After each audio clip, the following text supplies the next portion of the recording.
many of these things are there? 17 and counting. 17 and counting. And counting! So in part 1 of this video, I covered about half of the dormant creatures discovered after the events of Godzilla 2014. That period between Godzilla 2014 and King of the Monsters is a really important stage in Legendary's timeline, because it's when it evolved from being just a one-off giant monster attack to a fully fledged Monsterverse.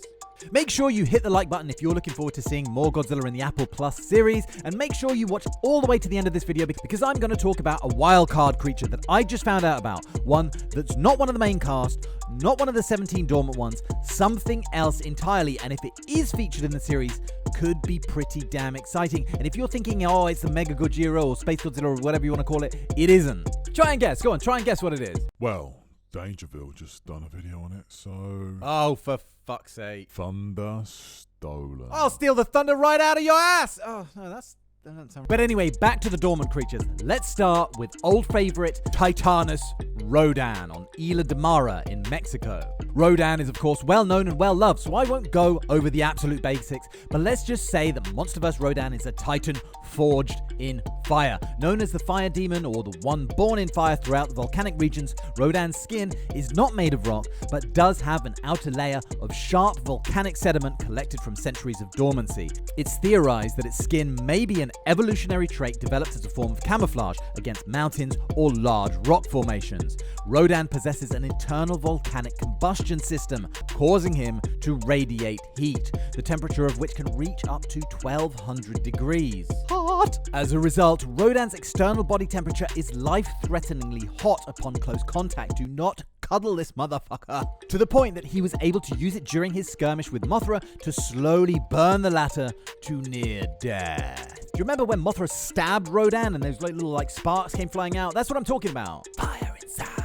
This guy is even able to swim through magma, at least if Michael Dougherty's to believe, and I'm not going to call him a lie, he might fuck me up. And according to the novelization of King of the Monsters, Rodan can make volcanoes erupt just by flying over them. Like when a girl walks past you and you get a waft of the perfume and you just instantly jizz your pants. What do you mean that's just me? Rodan overall seems to be loyal to whichever titan is the alpha, seemingly fiercely loyal. Fiercely loyal? Yes. Seemingly fierce loyal? No. Seemingly fiercely loyal to... Oh, I forgot the end of the sentence!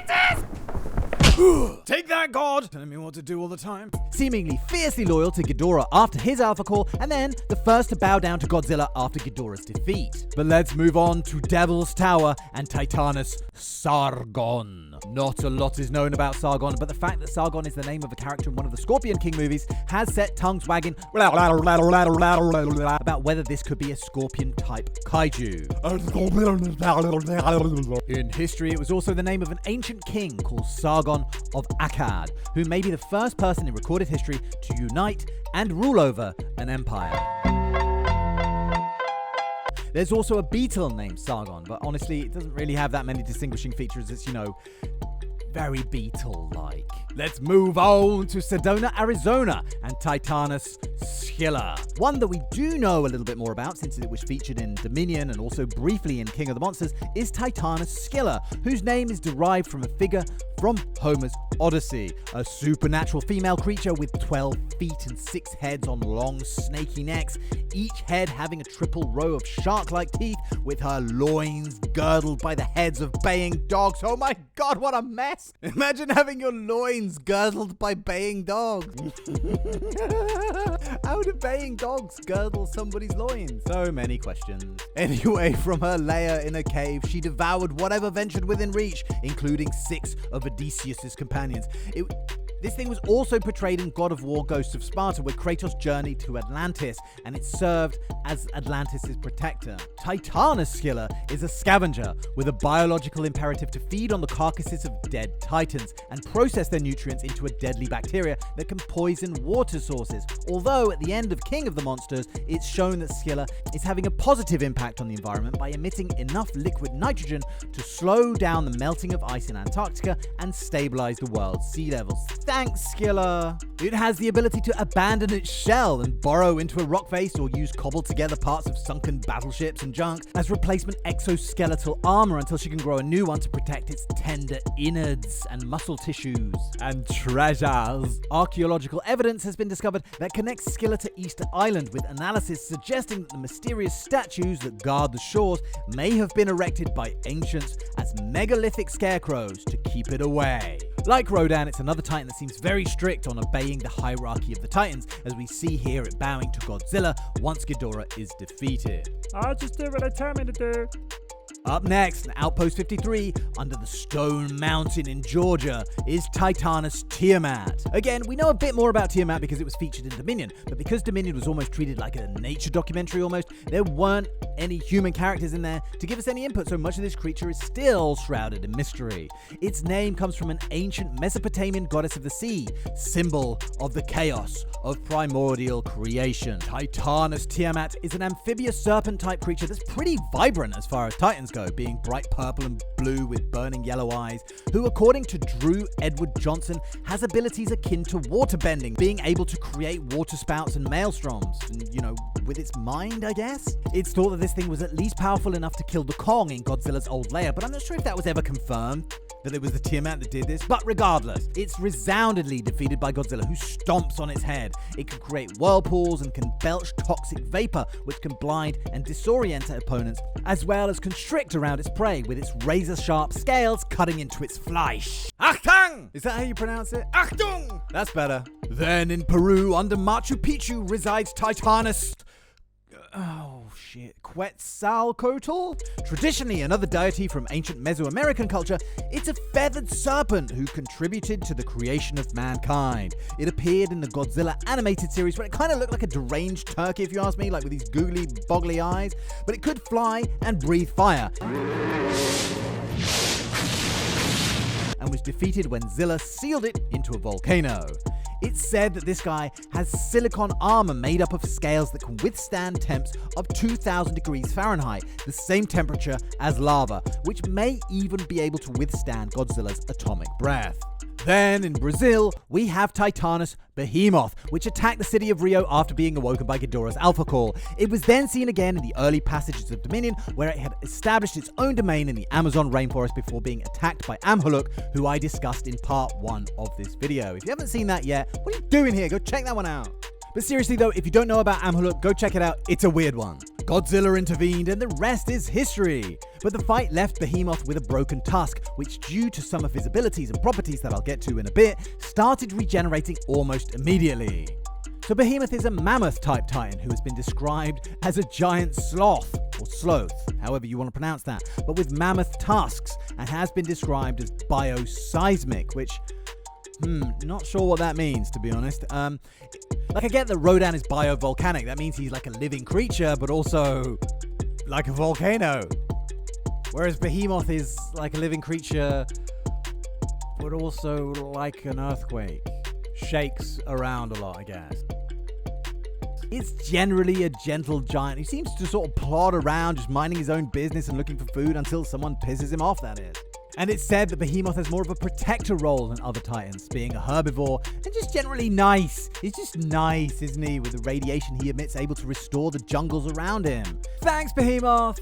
Michael Doherty said that they once mulled over the idea of adding massive... Oh, there's a woman shaking a blanket. That fucking distracts me. Michael Doherty once said that they mulled the idea of adding massive cuffs and broken chains around his limbs to hint that he was once captured and used as a war beast by some ancient society. I guess like the Oliphants from Lord of the Rings.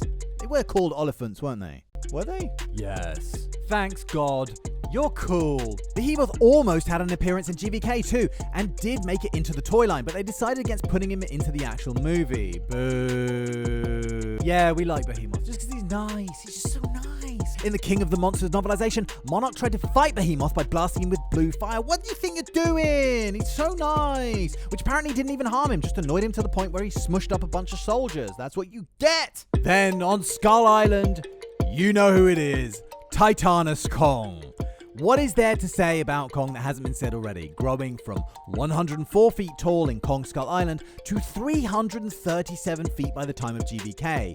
He's the natural protector of Skull Island and its species, only challenged by those scumbag skullcrawlers. He's one of the few Titans that was able to resist Ghidorah's alpha call, instead opting to stay on Skull Island to keep the population of skullcrawlers under control during this tumultuous period. I reckon Ghidorah's alpha call must have sent these rat bastards nuts, don't you? Then, in Antarctica, at Outpost 32, we have Titanus Ghidorah. Designated Monster Zero, Ghidorah is a member of an alien invasive species that just wants to come over here and take our jobs and take our women. Get out of here, gammon. A member of an alien invasive species that somehow became trapped in the ice and forced into dormancy. I already did a video looking at who would win out of Ghidorah and Muto Prime, so check that out if you want more on Ghidorah. But a fun fact, apparently the word Ghidorah itself is a direct translation of the pronunciation of Hydra. Hail Hydra! In the Russian language. Do you know that? Of course I know that. And of course, last but no means least, we have Godzilla himself at Outpost 54, Castle Bravo. Now, Godzilla's whereabouts in the period after Godzilla 2014, we don't know that much about. Until the details of the Apple Plus show came out, it was assumed that he wasn't really up to that much, that perhaps he'd returned to one of his layers close to the Earth's core to regenerate, and maybe even went dormant too. But seeing as having Godzilla being dormant wouldn't make for a particularly great Godzilla series, although I wouldn't put it past them, it's pretty certain that he was up to something during this period. Monarch constructed Castle Bravo, a huge facility disguised as an oil rig. Could this be an indication that he has a lair there somewhere? Do you reckon that's why the Bermuda Triangle is so dangerous, is that there's a big giant fucking lizard under there? There you go, there's your answer. Anyway, so we don't exactly know whether Godzilla was dormant or not during this period. So whether he belongs on this list or not, debatable. But there is one other creature that I wanted to talk about. This is what I was talking about at the start of the video. It may or may not be relevant to this video because it's not dormant, because it's dead. And that there is a small chance that this creature could be further explored in the Apple Plus series. Does anyone know which creature I'm talking about yet? Well, yeah, because Dangerfield just done a video on it. Yeah. It's true. Just as I was about to export this video, they launched this video talking about exactly the same creature. But, you know, fair play to them. They've got an awesome channel and they seem like really nice guys too. So we know that Castle Bravo houses the remains of both Muto and Muto Prime. But what you might not know is that it also houses the remains of Margiger. Yeah. Now, this guy is mentioned in the King of the Monsters novelization, so check that out if you want to know more. But suffice to say that Margiger was an aquatic creature with a flat face, so the Monarch guys named it after the Margiger mermaids, which presumably shared these traits. I don't know, not being an expert in fucking mermaids, I'm not really in a position to comment. The book states that it's roughly the size of a whale, although it's not specified which kind of whale, and as you probably know, whales vary usually in size, so we don't know exactly how big this thing is. It has nostrils above its human-like eyes, like some aquatic mammals have, and its skull protrudes backwards, shielding its neck, and a body covered in armored scales. Now, when they found this creature's corpse in the Arctic, they saw that it was covered in scorch marks, which may narrow down the list of potential creatures that are likely to have killed it, with the main contenders being Godzilla with his atomic breath, Ghidorah with his gravity beams, possibly Rodan with his biovolcanic cuddles. But out of these candidates, Godzilla is the only one known to unleash an attack like this whilst underwater. Margiger being an underwater creature, of course. It was also mentioned somewhere that Margiger's skeletal design is reminiscent of Orga's design, which has led speculation that this might be an ancient version of that Toho monster. Which is the thought that I would like to leave you with, ladies and gentlemen. Could it be that the Apple Plus series shows an ancient battle between Godzilla and an ancient species called Margiger, which is an updated version of Orga? That's a nice thought, isn't it? To me, I still feel like they'll come up with something brand new for the show, but it's a fun theory. Let me know what you think. I hope you've enjoyed this rundown of all the dormant creatures. Let me know if there's any that I've missed. I'm sure that there are. Make sure you like, share, subscribe, and all that jazz, and I will see you very soon for the next one. Thank you very much for watching, and cheerio, bye!